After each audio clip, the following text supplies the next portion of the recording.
Good day, everyone. Welcome to our first webinar for the Introduction to E-commerce and New Enterprise Planning of the Faculty of Management and Development Studies. So these courses are under the Entrepreneurship Cluster of the UP Open University. So before anything else, I'd like to apologize for the late start. We've been filling up the classes for 2 weeks now.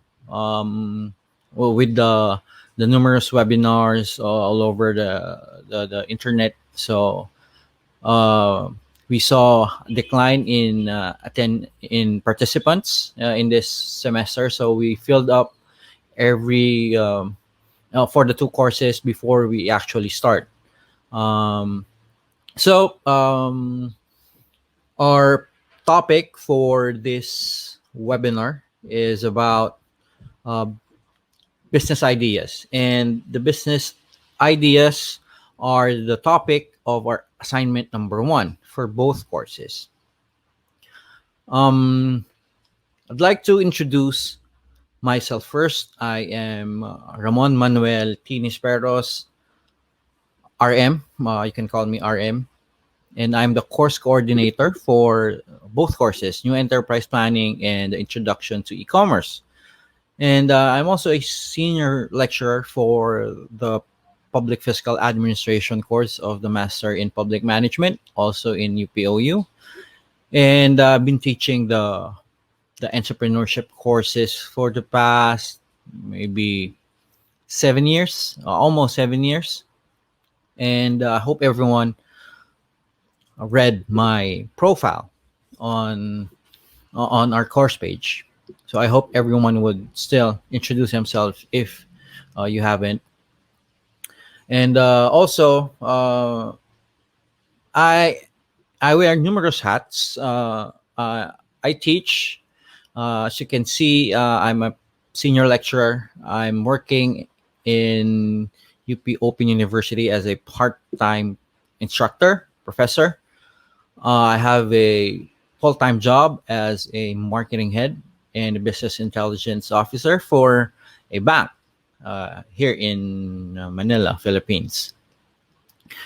And also, since I've been teaching entrepreneurship, maybe you're wondering if I practice what I preach. So I have several businesses that I manage and operate and I own. So first, I have a consultancy firm, a small one. We do consulting contracts, trainings, and strategic planning for corporations and some SMEs. Also, in that business, I do have a e-commerce services, so digital transformation services for companies. And second, I have a transport network service. I have uh, uh, vehicles for rent. Uh, it's some are under the Grab transportation network, and also I uh, co-own a dental clinic with my wife, and we operate them. We operated them 2 years ago. So I have also my e-commerce businesses on sites and some websites that I fully manage, maintain, and create content for. So that's me. My teaching is not much theoretical as some would do in the business schools. By the way, I finished my MBA in University of the Philippines in Diliman. So I have the theories, I have the concepts, but I teach them in a more practical way as I see them fit, and also based on my experience operating businesses, particularly for small and medium enterprises and startup businesses. So it's very difficult to start a business now. And the uncertainty is high because of the market conditions.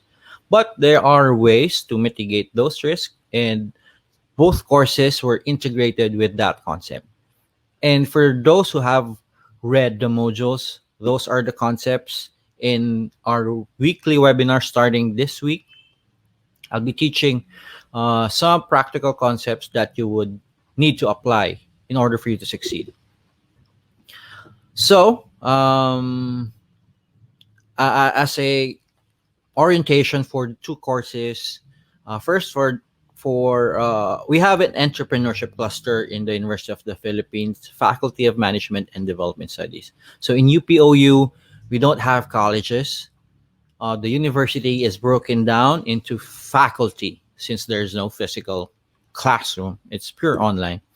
So it's called faculty instead of college. And under the Faculty of Management and Development Studies, we have a entrepreneurship cluster. It's it's a set of certification programs under the entrepreneurship concept or field of study. So we have, I think, five courses there. We have the personal entrepreneurial development, which is for the soft skills of an entrepreneur. We have the new enterprise planning for creating new businesses through a business plan. We have the introduction to e-commerce, which translating that business into an online business. We have um, simplified accounting for entrepreneurs. We also have an organic farming on this cluster. So it's like creating uh, agri businesses with the organic farming flavor. So for me, I teach new enterprise planning, and um, the main requirement of this course is basically creating a business plan, a formal one, which you can use for creditors, investors, and for maybe for government applications. This is a formal one, so it's a bit lengthy, but it's full packed with knowledge and concepts on how you would start and operate a business sustainably. So that's the major requirement of this course. You submit a final business plan in a written and in a presentation format, you would pass the course. Simple as that. So I've structured the assignments into five um, assignments. First one is actually a bonus one, which is the business idea. There's no good or bad idea. It's just the execution for me. So assignment number one is a bonus one. You get a perfect score as long as you submit. And I encourage everyone to submit on our discussion forum so that I can comment on that publicly and every student could read on the comments of me and my fellow co- course coordinator and also the fellow students so that you can always improve. A lot of questions have been thrown at me for the past 7 years. So every student have the privilege to revise or change their business idea at the middle of the semester. Though you need to submit an additional assignment for them and create sort of more output for that. Assignment number one, as I mentioned, is a business idea. Assignment four, two, three, four, five is basically the parts of your business plan. We have the organizational plan, the marketing plan. We also have operations plan and financial plan. So you finish those four assignments. That's basically your business plan. And if you've integrated my comments and my course coordinator comments, you can have a good business plan at the end. So just finish the four assignments, integrate them into one business plan, improve on it. You can basically receive your new enterprise planning certification from the University of the Philippines, Open University. On the other hand, For the introduction to e-commerce, it's about creating an e-commerce project. So that's the main requirement for the course. So um, the project should have an e-commerce website. There you don't need to spend for this website. I'll be offering options for you to choose in order to create a website. Um, though there are many online or e-commerce businesses who operate 100% on social media, but I believe that social media can be used as a platform, but at the end of the day, you should have a website that you control and you own so that you are not on the mercy of these social media platforms such as Facebook and Instagram. So you need to create an e-commerce website. There are trial versions that I would set for the module when we'll create our e-commerce projects. And also you need to create a presentation out of it. So it's like a proxy of the face-to-face presentation, which we usually practice pre-COVID. Now you need to present um, using a PowerPoint presentation and record yourself narrating the explanations embedded on the PowerPoint. So we also have five assignments. Our first assignment is the bonus for business ideas, right? And the others are creating a business model, which is our version of a business plan for an e-commerce business. We'll be creating market tests, how we can validate your business ideas, or how can we show, or how can we uh, um, determine the viability and the feasibility of your uh, products or service you're selling through uh, digital market digital marketing. Yeah. Would create mock-ups and presentations. So you just create an e-commerce website, you would pass the course. Okay, so that's basically a brief introduction and orientation for both courses. So we will fast track everything so that we have a little bit of breathing room at the end of the course. Uh, Graduation or end of second semester is around the early December, so we still have time to finish everything. Now, we'll start with the actual webinar on business ideas. Now, a lot of uh, businesses folded because of COVID, because of this pandemic. My businesses have suffered, particularly on the transport network service. Um, there's no really tourists, and the movement of people was halted because of the infection control mechanism set by our government. So, uh, similar to me, a lot of people um, have their business suffer, and that's the difficult situation we're in now. We're in a sort of uncertain market conditions. Lots of people were left unemployed.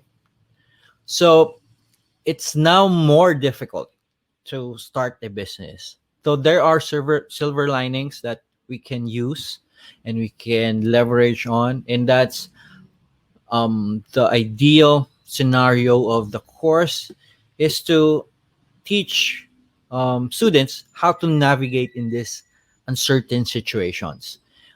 On both courses, we will be discussing how can we use failure, how can we use market uncertainty to your advantage, because in a business What matters is the execution. And business ideas are cheap for me. How you execute would determine how can you sustain your business in the long run. Now, just a quick overview of this discussion.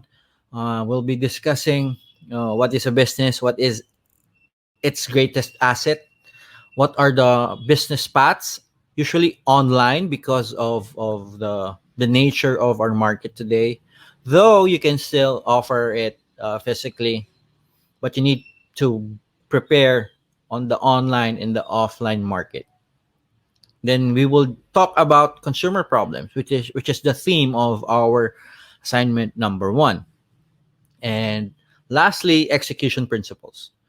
These are just a few ideas that I would leave on this webinar so that would have momentum as the course progress. So, what is the greatest asset of an online business or any business for that matter? So for me, it's about yourself as an entrepreneur. No, the factors of production, the factors of a business previously include land, labor, capital, and maybe some technology. Because of the pandemic, people started to do business online without any land, without any capital, just their resourcefulness and what um, resources available at their disposal. So, first thing you need to do in order to create a good business idea is to assess yourself. And for you to assess yourself, you need to look at several factors. One is about your experiences. What are your experiences? What are your previous work? What are your expertise? So these are very handy in creating a business idea, just because you know an industry well enough for you to find the gaps that you need to or the opportunities you need to serve. That's first. What are your strengths? This involves your skill, special skill, talent. If you're good at singing, maybe you can use that as a business idea. If you're good at some skill in the office, or um, um, if you're part of the unemployed labor force that was previously employed, and due to COVID, you're laid off at work. So you have strengths in the office that you might want to offer to businesses now as a freelancer. So what are your strengths? Assess on those, list them down, and you could use that to create business ideas. What are your passions? What do you love doing? So it doesn't really matter if you have a passion but you're not good at it. Passion is a powerful um, source of business idea, because in a starting business, you will fail eventually. And how you react to that failure should be uh, should be passionate, and you should not be swayed at the failure. Uh, Anything done with passion would make you sort of um, it would make you do and continue what you're doing, even the odds are very high and the uncertainty is very high. So passion can be a source of business idea, though you should be mindful of being too optimistic of your passion, because you might be blinded of the numbers of the business they're telling you. So that's another source of business idea. Assess yourself first, and then what are your available resources now and in the near future. That would dictate what kind of business you would put up. So in my experience in teaching um, entrepreneurship, people or students have this sort of too optimistic business ideas where they would plan for a big business, but their capital is not that big, or the resources at their disposal is not that great. So, what you need to do is assess the resources that you have, and whatever business idea you're pursuing, scale down based on the resources that you have. You're lucky if you have the capital to use for a big business, but for most people, um, capital are scarce, and you need to budget those and prepare for some uncertainty in the near 3 to 6 months. So you need to assess the resources, and then what do you want to achieve? This is your dream. You want, this is what your goals are, and you need to have a business idea that would be reminded of your future self. So you need to know what your goals are, your vision, what your destination in the near future, so that you can temper your business idea based on those. And those visions, those goals are part of who you are as an entrepreneur, as a human being. And those values should be aligned with the business you are planning to do. Now, this is a simple business map on how can you create a good business idea. I've listed online there because of the current situation now. You need to have a little bit of uh, online component, if not 100% for the e-commerce students here listening right now. So, first, you need to assess your experience, assess your experience, assess what things you're good at, assess what do you love to do, and then what do you have right now to use as your fuel for the business idea. So when you have this laundry list of experience, strengths, passion, resources, you need to create sort of versions of your online business or your typical physical traditional business into a business path. Now, what are these paths? These are sort of proven models for you to start with. And consumer problems are here because we want to create a business idea that is fit with your customers' problems. With that alignment, you can create a more sustainable business, or a business idea that mitigated its risks because of the high level of uncertainty in the market right now. And hopefully, if you have this two in sync, uh, you can create, or you can achieve your vision in a few years time. So again, experience is a factor in creating your business idea. Your strength should be there also, your passion should be there, and they should be tempered with the resources at hand. Okay, I believe when starting a business, it's better to start without debt, using your own personal money. If you don't have that much, start from small, and grow as you satisfy your customers. So this is our framework for today's discussion.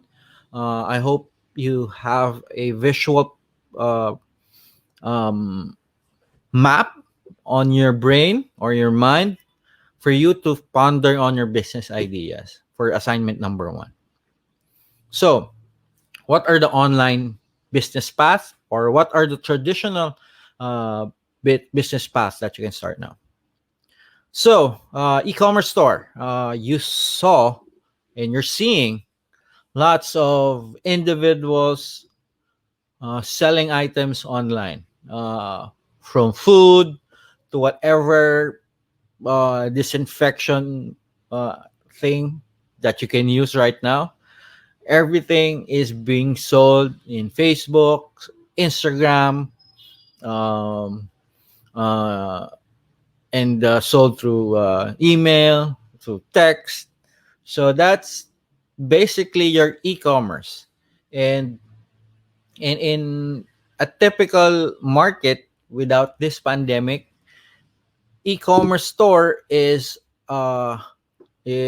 translated into a physical store where you have a physical location. So a food business could be a restaurant, could be a kiosk, or any food business that has a physical location with maybe dine-in options. But now it's very difficult to start that business, and it's better to start on an online um, medium because of uh, the uncertainty in the market. Plus, it's better to start online or e-commerce uh, because you don't have uh, real estate to work with. You don't have rent. So, what are the e-commerce stores that are good right now? We have the food business. So, if you have strengths in cooking, you have a secret recipe, you're into the food industry, you have experience on those businesses, food business could be a good source of business idea for you. We have the manufactured physical items. So these are items that you manufacture yourself. It's better to have a product that you created on your own, just because of the margins. It's the profits are high, though it's very difficult to do an end-to-end process from production to selling. But the returns are high. There's also the buy and sell of physical items. You buy from a supplier, and then you sell that at a markup. So that's buy and sell of physical items. We have digital goods. Digital goods are like uh, ebooks, papers, researches. For me, I have this one. I have websites that sell digital goods like ebooks, presentations, courses that have a fee for every download and every uh, participation of an online course. So digital goods are a good source of business because you can autopilot the thing without you managing it. You can automate everything, though you need to have an experience and a unique strength of creating content and creating some knowledge for your target market. So these are the e-commerce stores. For the e-commerce students, you can expand the list.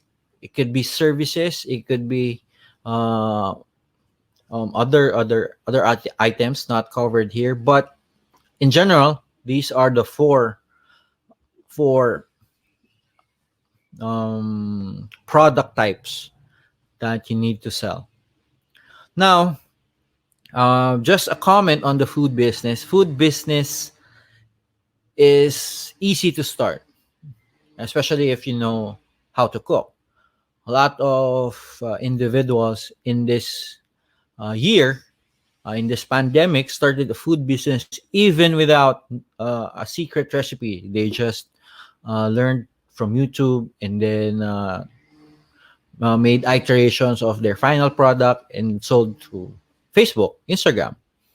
The difficult thing in food business, it is very difficult to scale. You can sell 100 items a day, which is a good source of income in this today's time.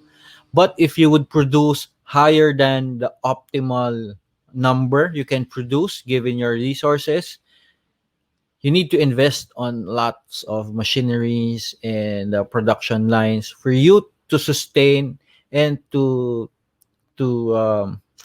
serve your customers.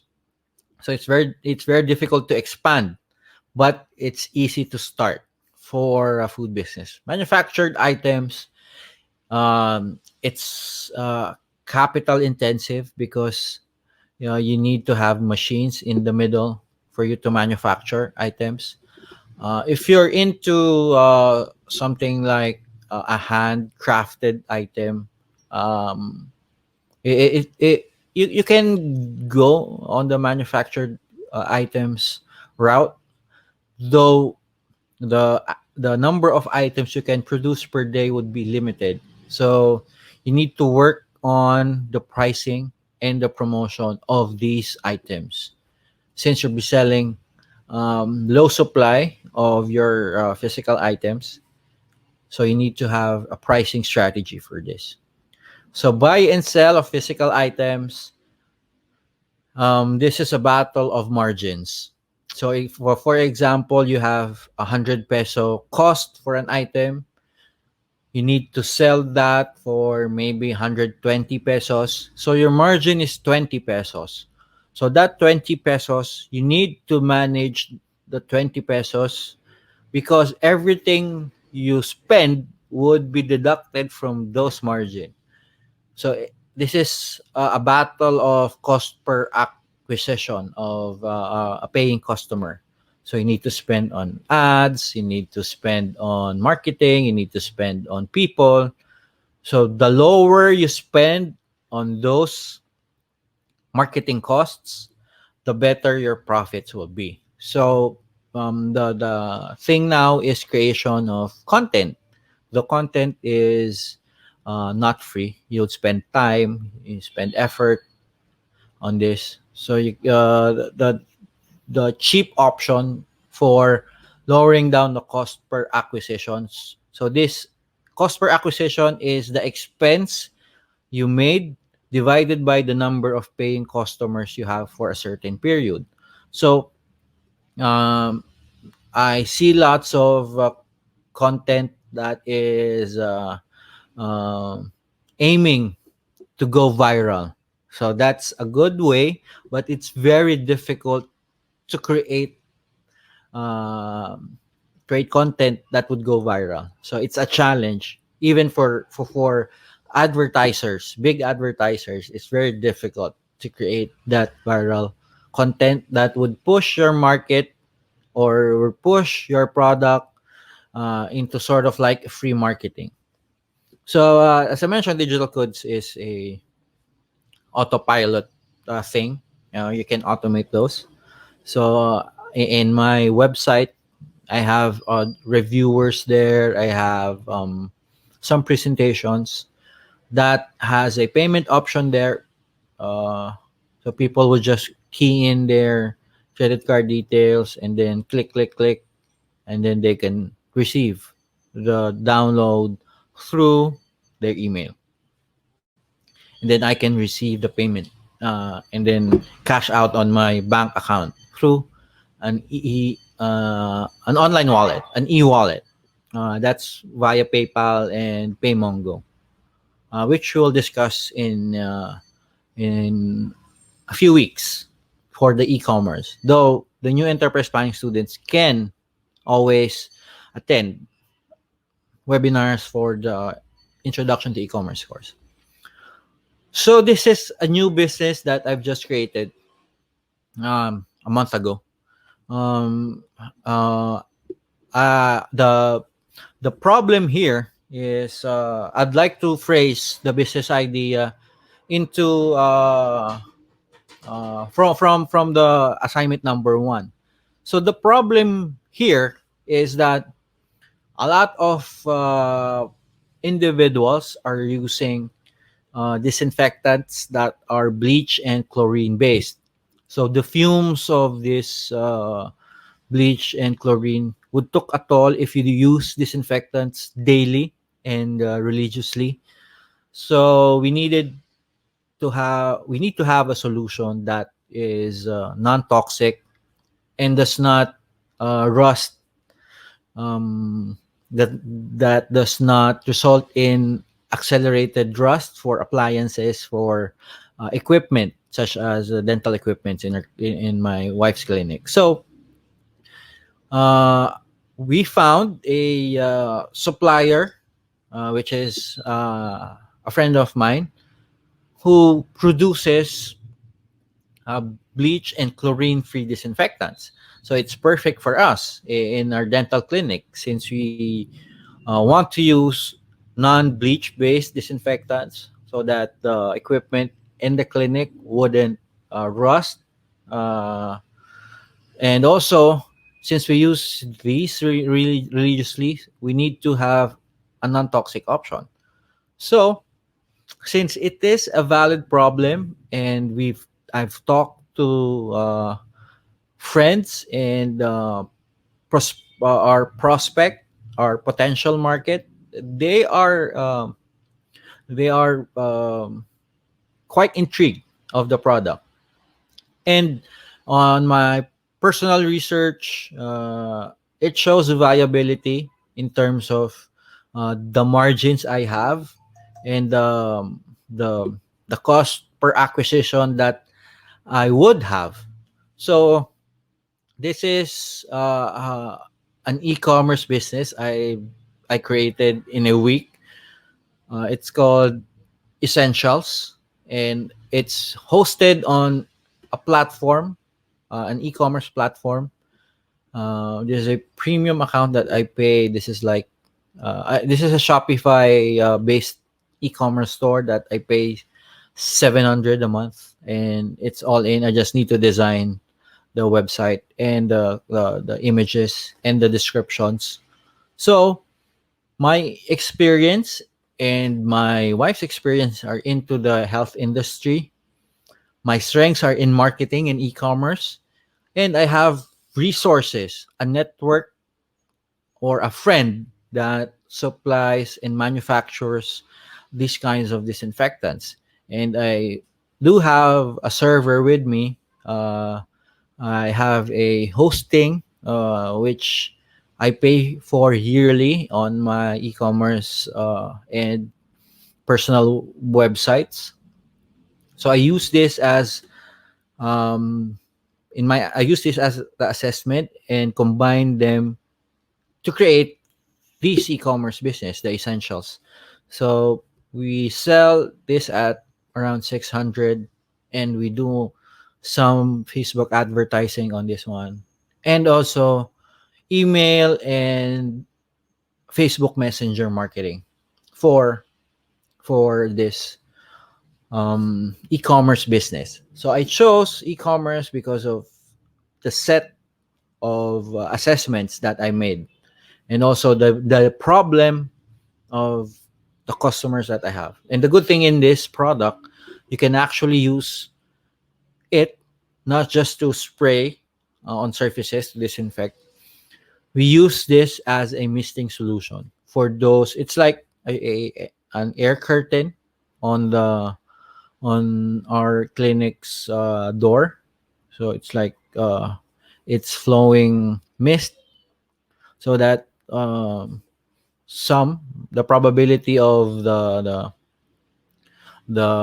virus sticking on the skin and on their clothes could be reduced, if not eliminated.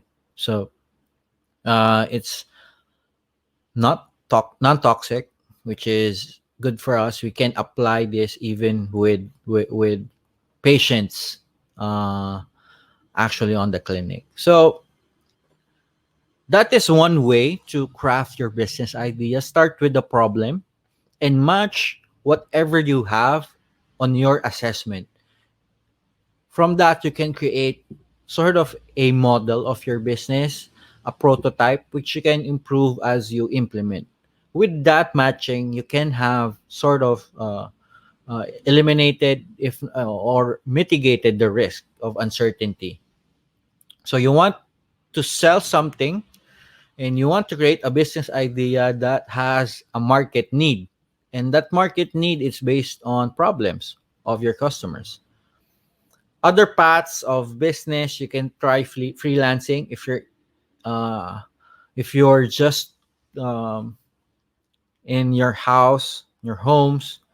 You can start freelancing. The typical models here is done for you. So I can create a business plan for for 50,000. For I will create that in the span of 3 weeks, for example.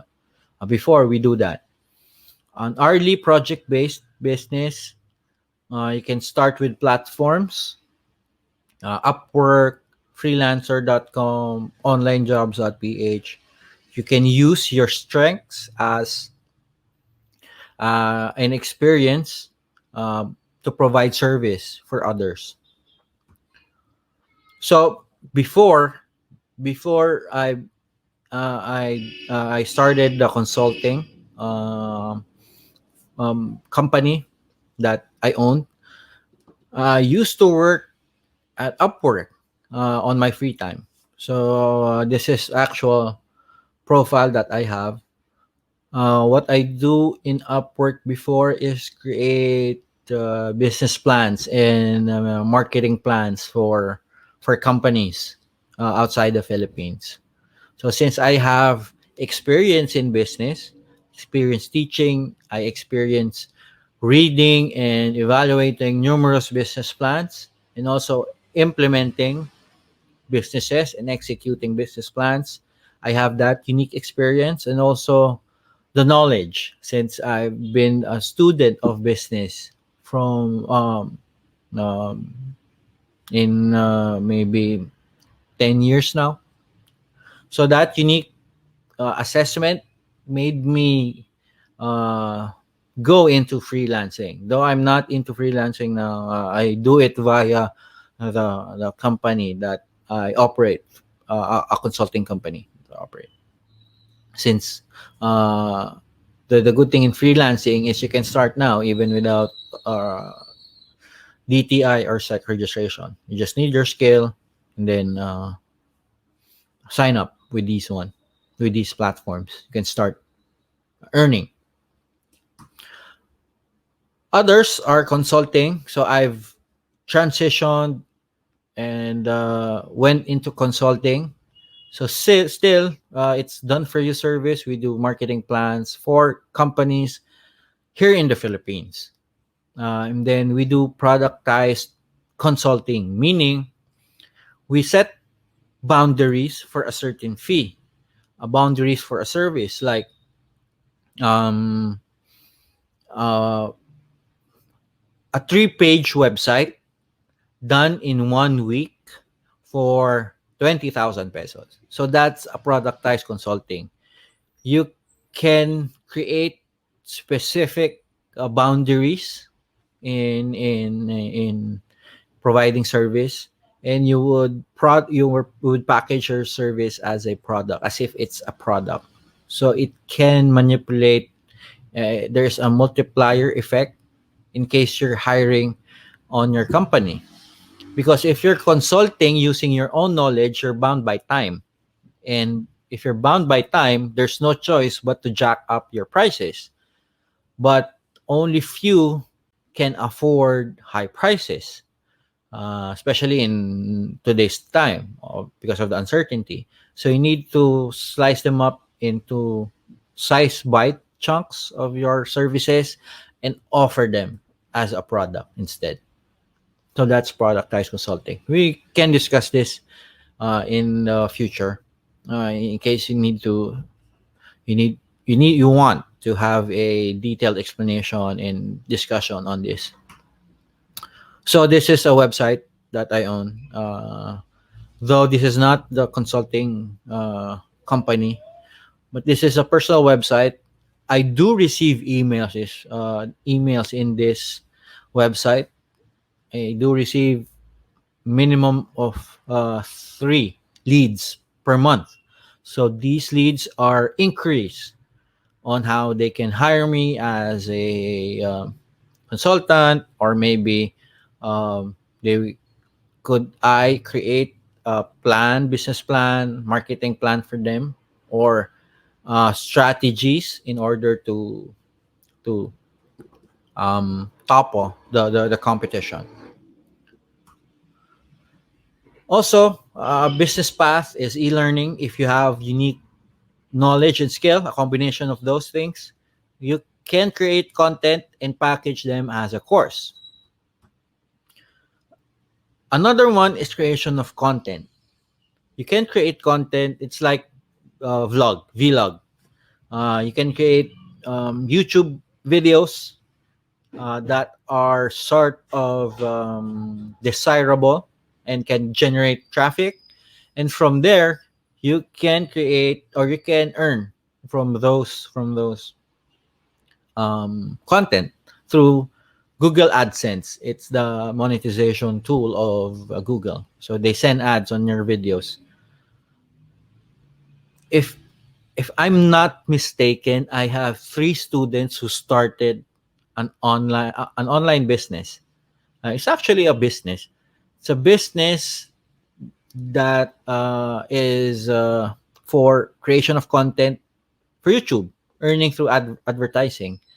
So I'm sure at least one of them is earning because I'm a subscriber, and they it's an OFW page vlog, and they create OFW guides and tips.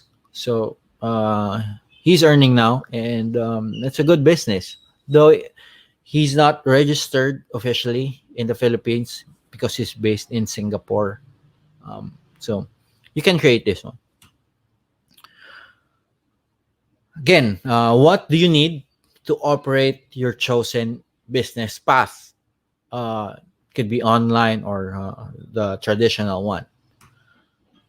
Now, you should match those online or those business path you've chosen that is based on your experience, strengths, passion, and resources into what your customers want or to what your customers' problems are. Now, uh, I hate to say it, but business is not about the idea. It's more about finding the customers and their problems. This is the number one business killer of startups, because many entrepreneurs are feeling like they're fortune tellers, that they will create this product, they would create this business plan, and when they sell it to their customers, uh, they are sure 100% sure that their customers would like it. But in reality, it's the other way around. You should know what your customers want, what your customers' problems are, and from there you can create solution for them to for you to solve their need. So it's not just creating a food business for you, or whatever recipe you want to create. You need to know, do your customers like it, or do your target market, or is the target market you've chosen is appropriate? You need to find a different set. So this is a misconception of all students that I have. They just create a business idea, they create the business, and then they would sell and pray that they would sell. This is the purpose of market research. Market research is about finding the need, finding the gaps, finding the opportunity, and matching whatever resources, whatever experience or strengths that you have. So that is a constraint. You need to know the customer problems even before you find your solution. So you need to ask your customers a problem, a single most important question for them. So you would know that a problem is worth solving if is it a must have? Do they want it? Will they pay for it? And can it be solved? So it's must have, it should be viable, and it should be feasible. I hate to say it again. Put yourselves in your customer shoes or a typical consumer in a perspective of a different consumer. If someone, if someone would offer an item to you, and they would say, this is the feature, blah blah blah blah blah, this is what I'm selling, this is how it works, blah blah blah. But if you don't have that problem, you wouldn't care with whatever they're selling. So it's a must that your product or your service of your business idea for your business should be aligned with your customers' problems. One way to know customer problems is through this quick market research methodology. So just find or list down groups you belong to. This is based on your experience strengths. Groups that are accessible, that are easy to reach.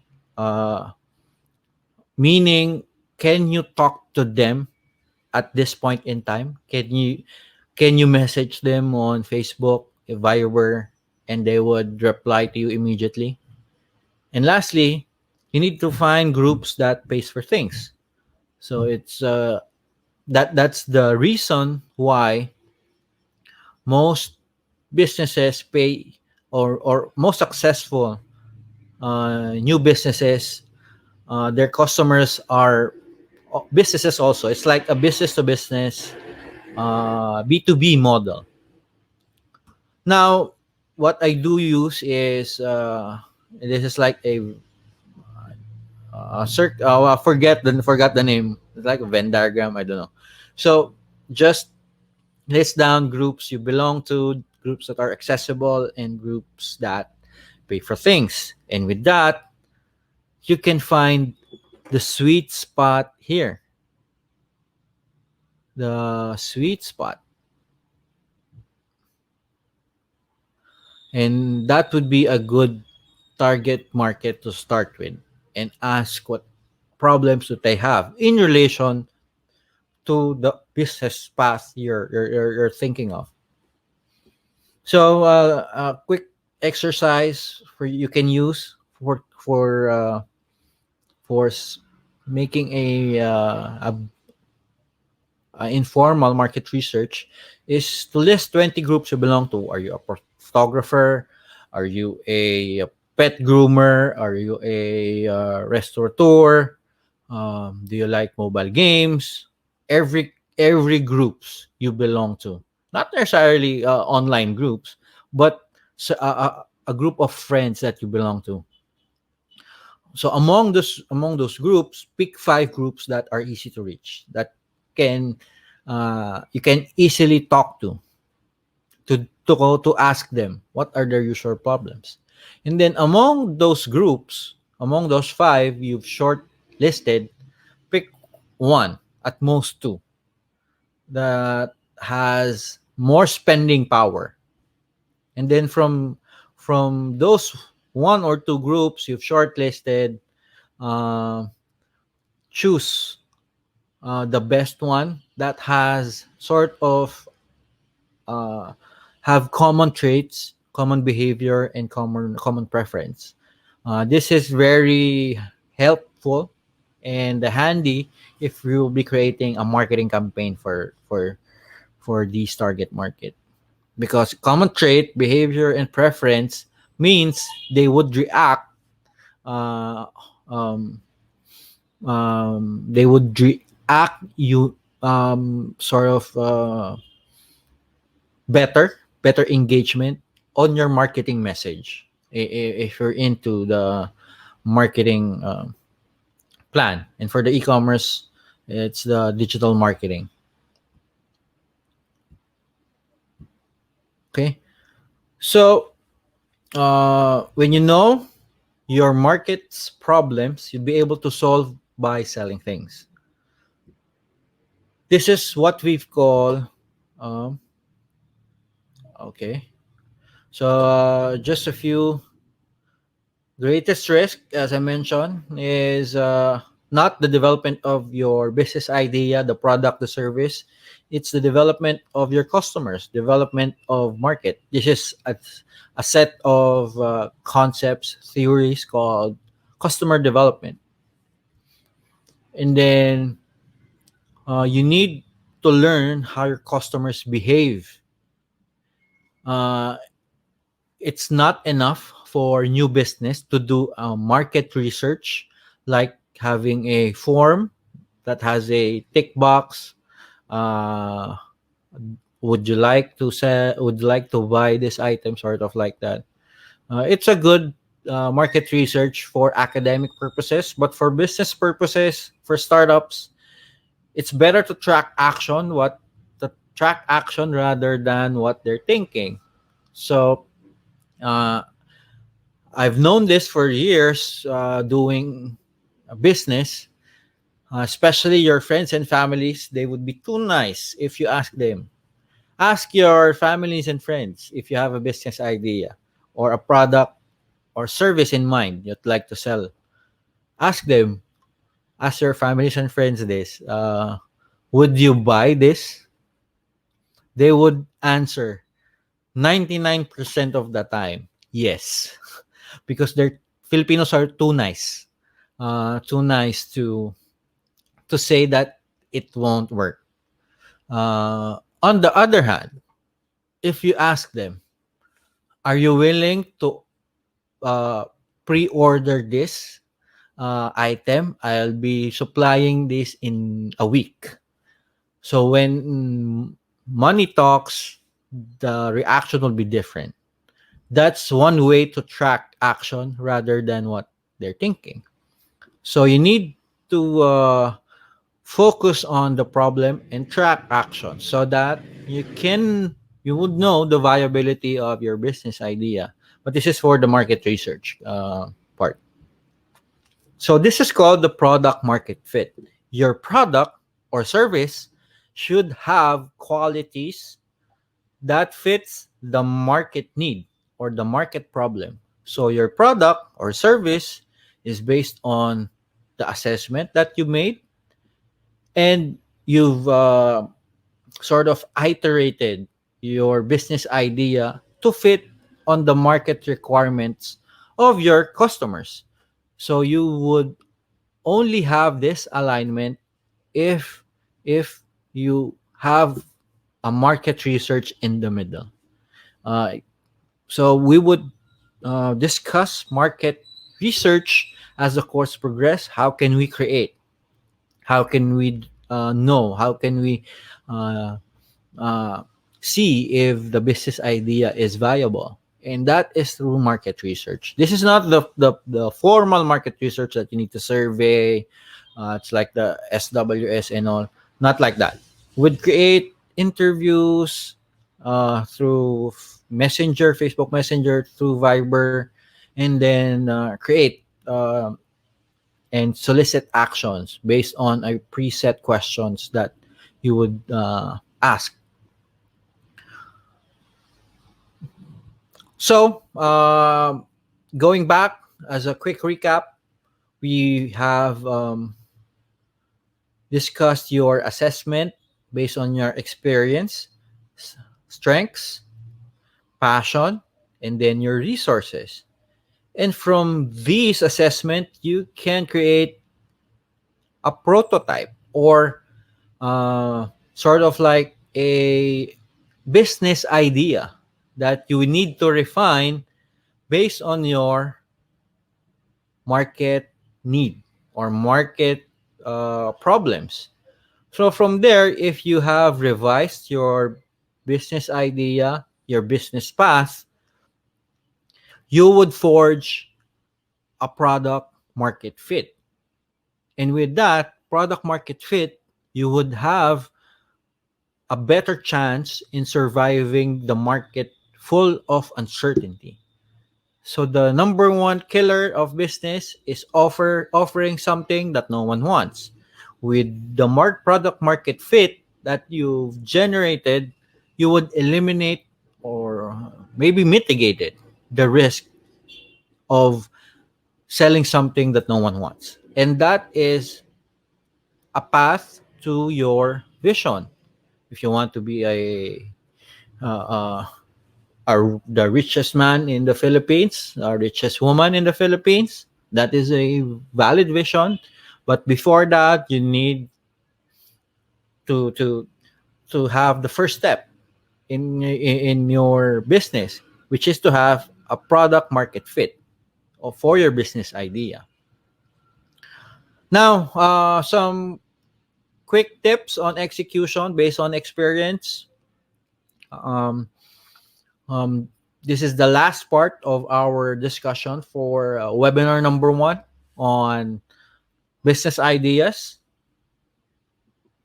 So, uh, lots of people think that when you do business plans and follow that to a T, the trajectory is like a straight line going upwards. But in reality, the uncertainty is high in today's market. Even before the pandemic, it's so high that the reaction of your competitors, the reaction of your market, the reaction of regulators would affect your execution. So this is what an actual execution of a business looks like. So lots of detours, lots of pullbacks. You need to manage those detours and pullbacks, and that is managed through a system of execution. It's very difficult if you just start a business without a system in mind on how you can mitigate risk and how can you adapt to whatever the market is throwing at you. What system do I follow in my personal businesses, and also what's the biggest advice I would want to tell my students? This is the system that I have, the principle, the mantra that I follow, which is thinking big, starting small, but acting fast. So it makes sense. I don't have that amount of capital.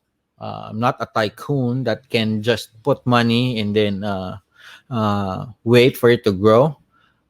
I do have some bills to pay, but I want to think big. I want to leave a legacy and want to be rich in the future.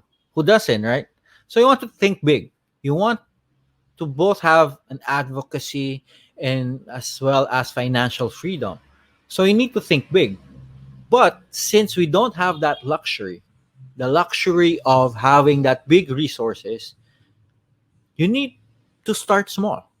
And by starting small, you can detect customer feedbacks, you can detect some reactions of your market so that you can act fast.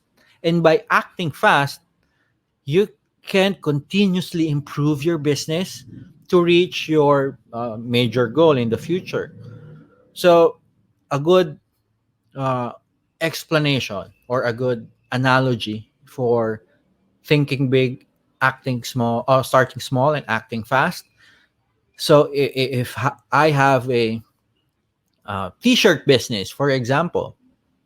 I only have 5,000 pesos in mind, in my pocket, and I want to use that 5,000 pesos, since maybe I have an expertise and experience in t-shirt design and printing. So I use the 5,000 pesos to create a small market research. A small market research to test out if my business idea is viable. So I do that in a week's time. So I have my design, I have my t-shirt mock up, a prototype. I would print just one and show it to 100 people and ask them to pre-order. So maybe I've just used 1,000 out of the 5,000. Conduct a small research, maybe a little bit of Facebook advertising. But if you don't want to spend on the marketing, on the market research, I would ask friends and families, would you be willing to make a pre-order for this design? So if out of the 100 people I talked to, uh, I have 50 pre-orders. So I can use the remaining capital to fund those 50 orders. For those 50 who didn't order, I can ask, what do you suggest? What points of improvement? What are your problems?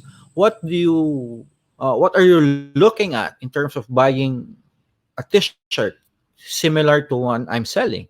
So from there, you would create a sort of learning opportunities for you to improve your business. Come next week, the next month, use the feedback to improve the first batch, improve the second batch, and keep the ball rolling and reinvest your profit into the business. And in a few months, years, maybe it will be even big. So that's my way of starting a small and medium enterprise business. I don't want to invest 100%. I would invest small amounts and create actionable research that I can use in order to improve the next iteration of my business. So that's my take on an execution principle that I hope you can learn from this course. It's thinking big, starting small, and acting fast. Now, some concept. This is what I've mentioned. It's a system of learning. If you're not learning, if you're not improving, your business won't succeed. I tell you that. You need to improve because your competitors are improving. You want to be one step ahead. You want to know the next big opportunity. You should know where the market is going. So you need to, for me personally, I create weekly sprints for early stage business. But for a thriving or a mature or an operating business, could be a month, because you have the data and you have your hands full in operating the business. So uh, create for me, I create experiments. So I have a hypothesis in mind and I create tests. This is not the typical scientific method, though it's based on that. Um, you would create hypotheses and create a strategy for your business. For example, in our dental clinic, we we uh, we want to have a discount period for a month.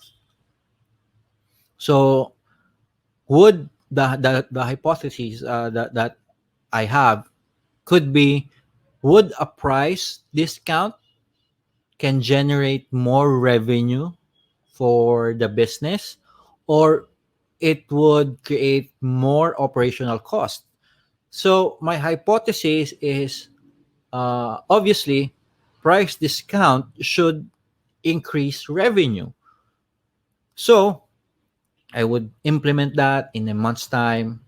and then see the data, check whether the hypothesis is nullified or falsified. Um, you need personally, I do experiments because when you do, for example, that the example, the price discount. When you do price discounts, most of the time your competitors would notice and they would cut the price even more. So it doesn't really equate that price discount equals more revenue. It could create a price war in terms of in terms of the competition. So we do experiments on these. Though it's very tedious, but hey, doing business is tedious anyway. So experiments. Now feedback. Feedback is the new currency in making a good, sustainable business, successful business. So you need to have real customer feedback. This feedback, you map those out, find patterns, and then you can create opportunities. And more importantly, seeking feedback, even if it's negative, can build trust because it shows that you truly care in serving the customer's need, the customer's problem.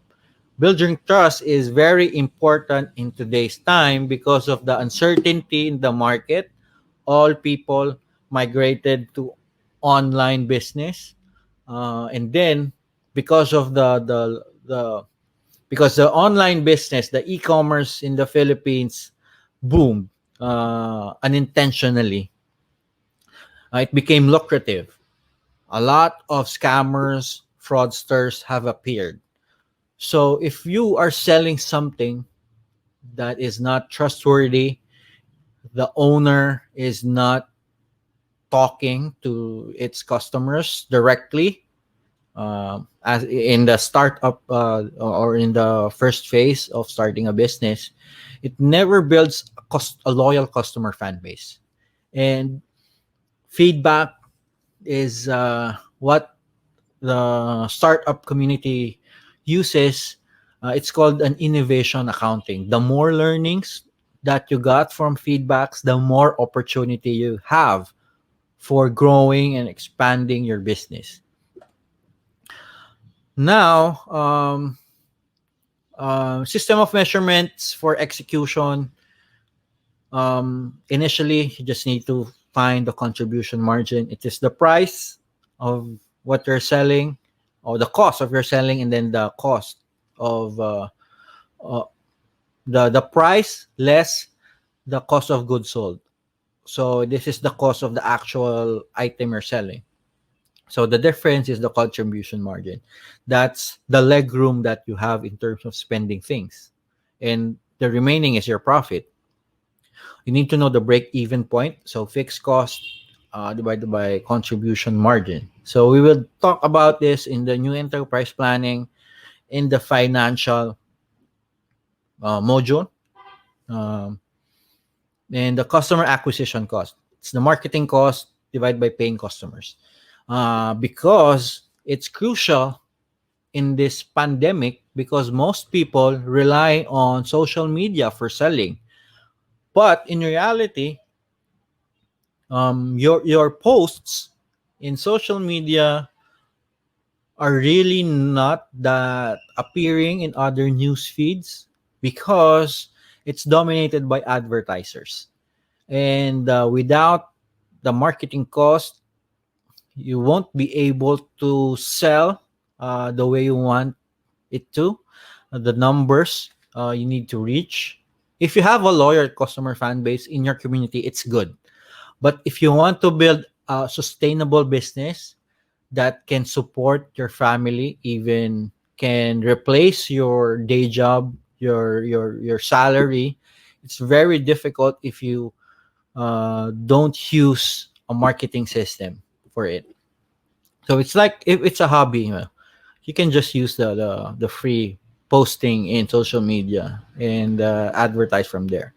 But if you want to have a family business in the near future that is sustaining your whole family, you should have a system on how to decrease and improve customer acquisition cost.